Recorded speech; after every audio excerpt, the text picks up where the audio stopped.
everyone. I'm with Jean today, who is an expert at decluttering and organizing. And I just wanted to start off with a little bit about you, and thanks so much for being here again today. You started a company called Seattle Sparkle, and you're in that for a while, and now you've started a new company in California. That's correct? Oh no, Or in in New Mexico. It's New a Mexico. lot of people get this confused. Carlsbad, California is a very popular place. We're in Carlsbad, New Mexico, which is Okay. very Yep. different. That's what threw me off in my head. Yeah. Yeah, thinking of the two there.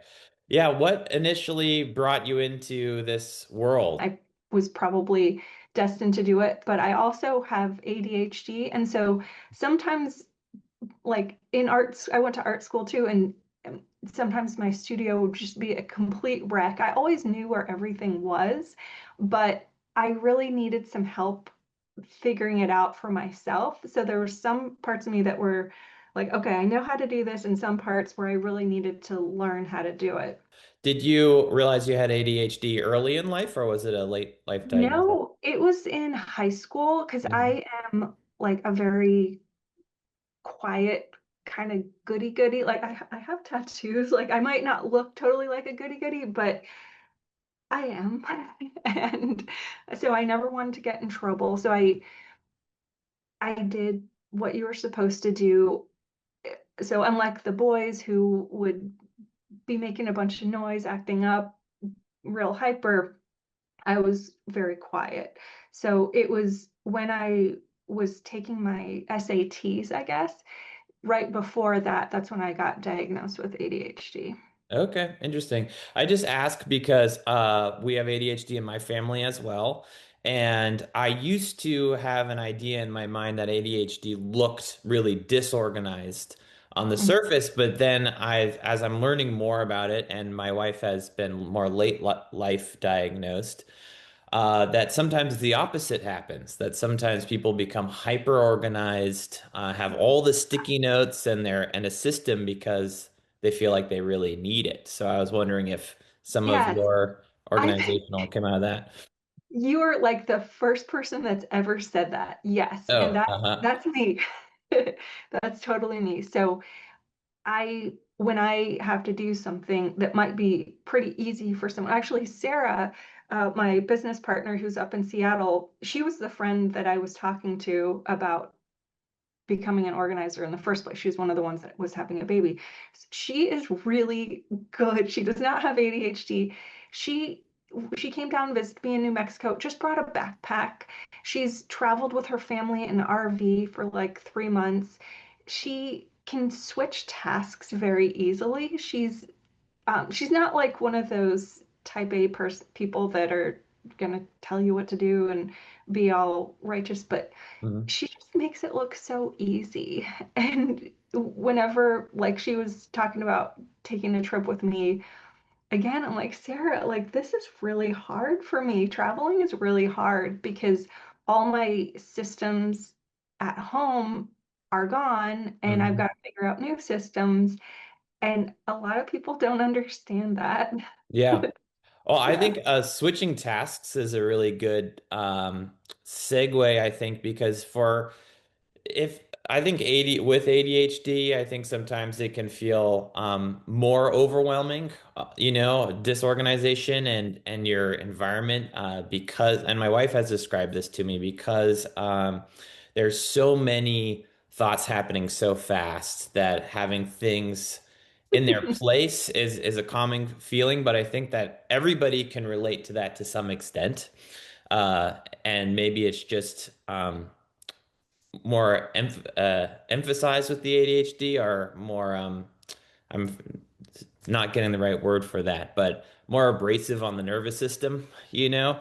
Yeah. But with task switching, I guess I'd like to talk a little bit about what I experience with people. The hardest thing is it's kind of a twofold question is starting organizing, but then also sustaining it. So what's your advice for people that are can't have task initiation around it? They're feeling really like, oh my gosh, it's so big. I don't even know where to start.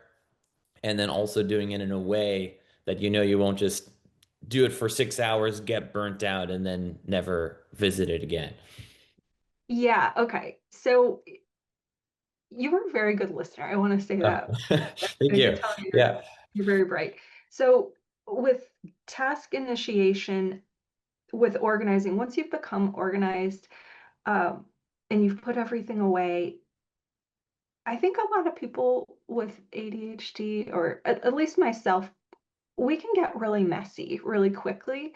And it's like being okay with that, like knowing that's your rhythm. You're not going to be one of those Pinterest, like perfect. Anytime someone comes to the door, you're happy to show them your closet. Like that's probably not us, and that's okay. That's just different.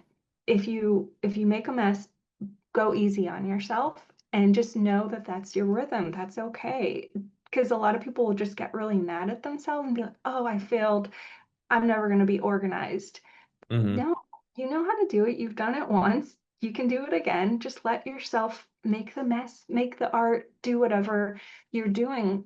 I'd say a lot of organizers, like type A organizers, might be very logical, like, oh, just make a schedule for yourself and block out the time and set a timer. I have to set a lot of timers for myself. Hmm. But the best advice I've ever gotten for task initiation is to follow your energy and to know what your priorities are and really tune it back to yourself rather than external demands. So, Hmm. does that make sense?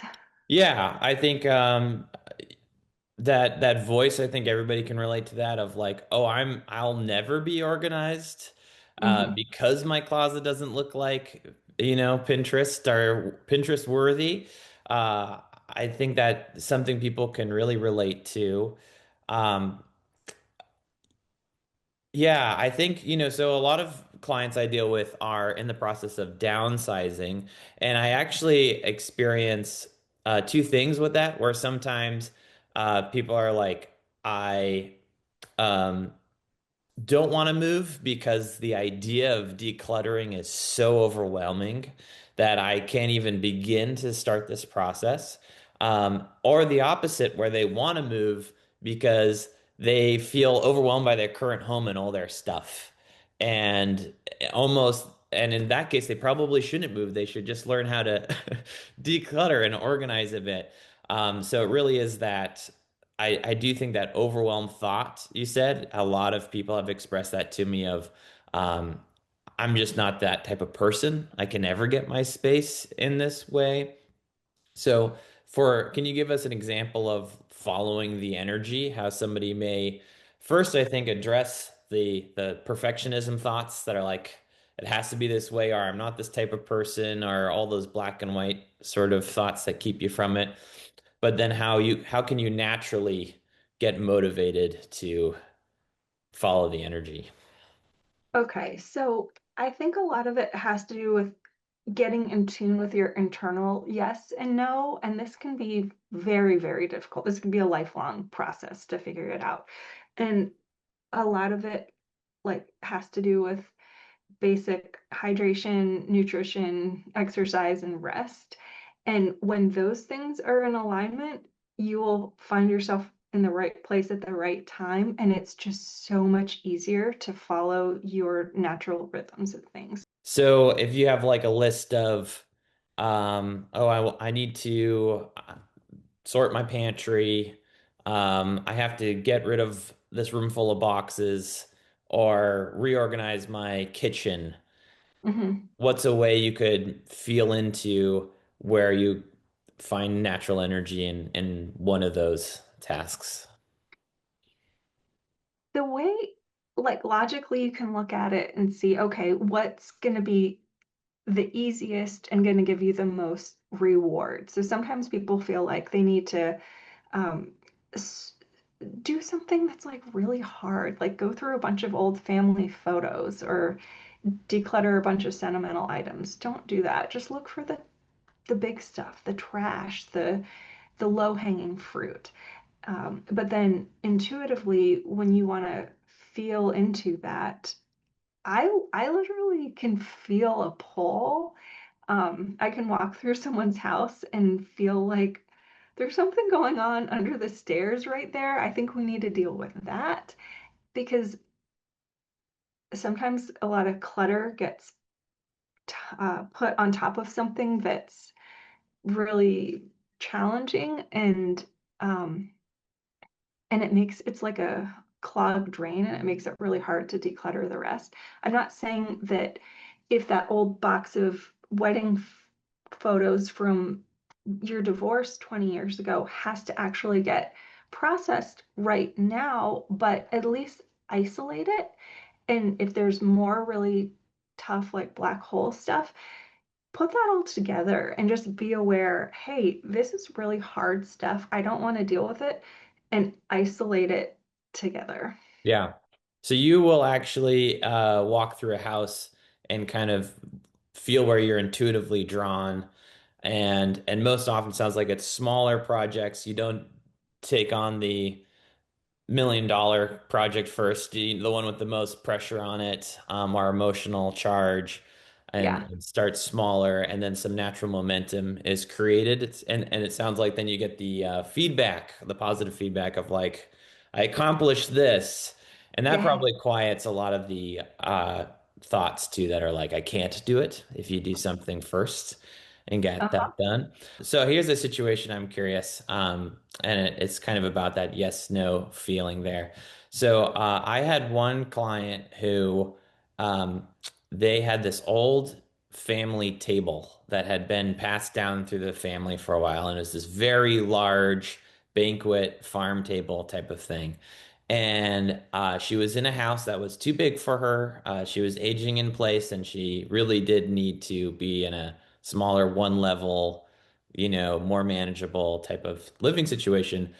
But she literally said, I don't think I can move because I have nowhere to put this table.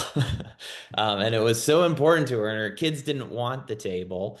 And so it was like this one thing was really weighing her down for moving forward, but there was a lot of sentimental attachment to it. What do you do in situations? Because I'm sure that comes up with Mhm. photos and things that are nostalgic.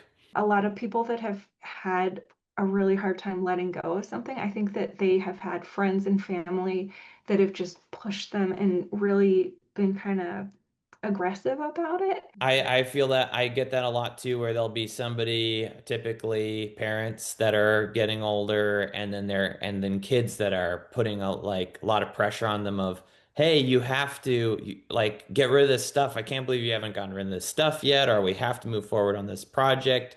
And the energy can be frustration, I think Mhm. because if it's dragged on for a long time.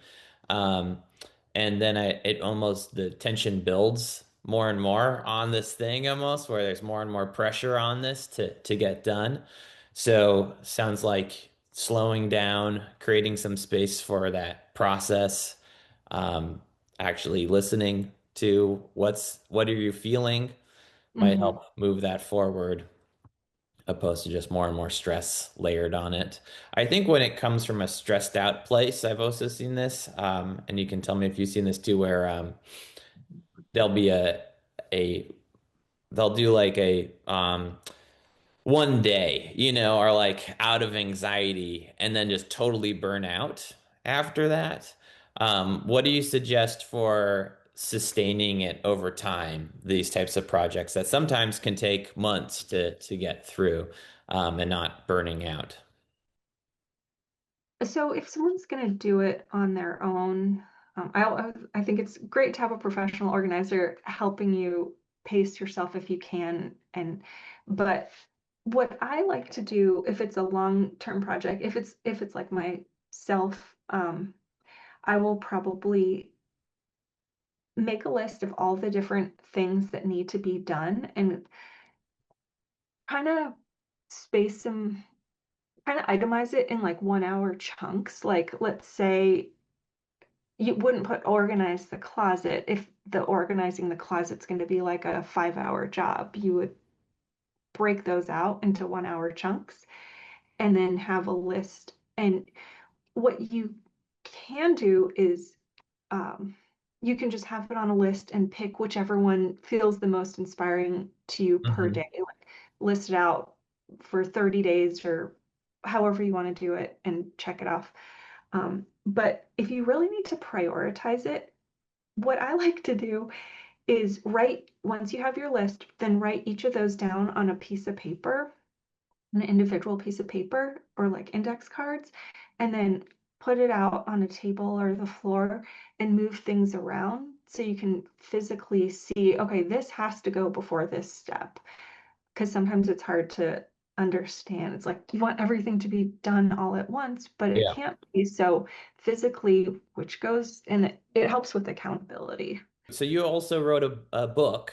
It's a coloring mandala book. Yeah, it's ice crystals. So it's based on the work of Masaru Emoto, who did studies on water, where he would take water from different places or put a word on the outside of the jar, Yeah. freeze it, and then study the ice crystal afterwards. And so, like, the ones that have love on them are all symmetrical and detailed, and then hate are all chunky Yeah. and So misshapen. we just did this experiment. I actually met Dr. Moto in college. No So way! that was really cool. And we That's just did cool. this science fair with my 11-year-old, where so one way you can test it, right, is you Uh-huh. get a couple jars of rice. Have you heard of this experiment before? No. Uh-uh. So you cook rice, you have three different jars, and one you put the label of love on, and one's a control, and then when you put like hate or anger or something Yeah. in there. Uh-huh. And then you just let them sit. And so what Dr. Moto discovered, yes, is that our intentions and energy affects the water molecules. And with the rice, apparently that affects the rate of how it rots or turns brown. And so you can see it visually without a microscope at one Really? point. And So did it work? Did it you? worked. Yeah, it was quite That's amazing. And such a cool. cool way to show kids that our energy does affect things. I didn't realize that it was the water molecules. That's such a cool idea. And so, what's your thinking with that? With or like, how do you want people to use that book with organizing? So the book has a long list of how coloring can like help you de-stress. Making choices can help you um, get better at decision making and how it can calm your nervous system. But I also talked about how the snowflake or ice crystal can, whatever word that you're looking at can reverberate back to you. So as you're coloring, you're meditating on this word that you're looking at. Just you don't even really have to consciously be thinking about it, but just because the word is in front of you. And then I also like to think about or teach people about, okay, if the objects if a word on the outside of a jar can have that impact on water, what is impacting your water in your body? So what artwork or objects in your house are reverberating back on you? Yeah, especially if you look at your closet every day and you go, "Ugh," have a Yeah, stress response. Oh my gosh, I hate that. I are those I think those things affect us so much more. Like, or even when you open like a silverware drawer and everything's everywhere, and when you're in the middle of something, if you're overwhelmed already, it just is adding to it type of thing. That's my favorite part about organization, I think, is that feeling of when you're in the midst of life and then you open that drawer and it's all organized. There's something very calming about that. And so with your book, just to finish that thought too, it sounds like you can use that in tandem with organizing. You could do an hour chunk and then just something like coloring or maybe stepping outside or something that resets the brain, gives you a moment to breathe. And I think gives you that the dopamine hits of I did get something done, I accomplished that 1 hour thing. So it's not this huge, never-ending process. I really like the index cards idea. I'm definitely going to try that. I'm just already thinking I'm going to try that with my high schooler who has ADHD with homework because we're trying to think of organizational systems. And I think having something tangible that you can actually move around. Because even the idea sometimes of writing it in a planner, it's like, maybe you're not even at that stage yet of knowing the order of events, or knowing how you want to make your plan there. I guess I'm just to for final thoughts, I just first want to ask you if there's anything you generally want to tell people just about the process. But also a little bit of I'd like to hear the feeling afterwards, some success stories of why it's worth it at the end, because you get to see that. A lot of people that will be watching this or starting this have never had that feeling of, oh my gosh, my kitchen is finally organized. If you have anything to say about that. The first question is anything to tell people. If you're thinking about hiring a professional organizer, I would try a few, have a consultation with a few, just look at a few different websites and see who resonates with you because we are all so different. I know a lot of other professional organizers, and I've hired people myself just to help me with certain processes, like with my business. And um, there's some just personalities that work really well for some people and don't work for others. And so I say try different people. Yeah, Um, I imagine that's really important if to have somebody that you can feel like you can talk to and that you feel comfortable with. mhm. In case you get overwhelmed, you don't want to be, around somebody you just don't feel communicative with. If you're suddenly having anticipate panic, or stress or an unexpected release of emotions. So I imagine that's really important. And I think also knowing that you don't have to do it on your own, that sometimes it's okay to ask for help and okay to ask for that support. Because sometimes just having somebody there, I think, can be that's a huge empowerment tool already. Yeah. Um, and so for success stories, I think the one that's jumping out at me right now is kind of a simple one, but it seemed really impactful because I see her quite often. And so she really wanted help creating an art space in her house. She had had a room upstairs that she really wanted to convert. I think it had been a bedroom, and she really wanted to convert it into an art studio. And we went up there, spent a few sessions up there, and decluttered a bunch of stuff, gave it away. And um, now she is making art on a regular basis. She was in a show at the museum last year, won some awards. And so it's just really cool to see her still making art and still using that space after we work together in it. I'm just curious, my last question, just for you and your personal home, like what do you, when you are in a room that you want to reorganize, Mhm. and part of it's intuitive, you're like, where am I going to start? But do you Mhm. have, I want this room to feel this way, or what's your just your personal process? So my personal process is more functional. I'm really into the function much more than the aesthetics of it. And so I also don't like stale energy. And so if I notice, okay, what is this stuff? Why is this here? Do the spark joy test. Do I still need this? Um, and I also like to take pictures because that helps me objectify it more. If I'm looking at it every day, it can kind of blur, but then when I look at the picture and look at it through a different lens, I can see it from a different perspective. I like that because it's a way of stepping back from it, seeing it through others' eyes. So I Mhm. guess anybody watching this, I think that's a great note to end on. I encourage them to ask, how would I want, if I love somebody, how would I want them to live in this house or appreciate this room or feel in this space? That might be a way to get through those thoughts that are so detrimental of like, I can't do this and all that. Yeah. Yeah, well, thanks so much for speaking with me today. And just last thing, where can people find you as a resource? Seattle Sparkle is still around and it's run by Yep. your good friend and coworker. Mhm. And then people in New Mexico can find you there as well. sparklehomeorganizing.com in New Mexico. Okay, sparklehomeorganizing.com. Uh-huh. Okay, excellent. Yeah, well, thanks so much. I learned a lot. I got tools I'm already gonna implement here. Cool. Thanks, Adam.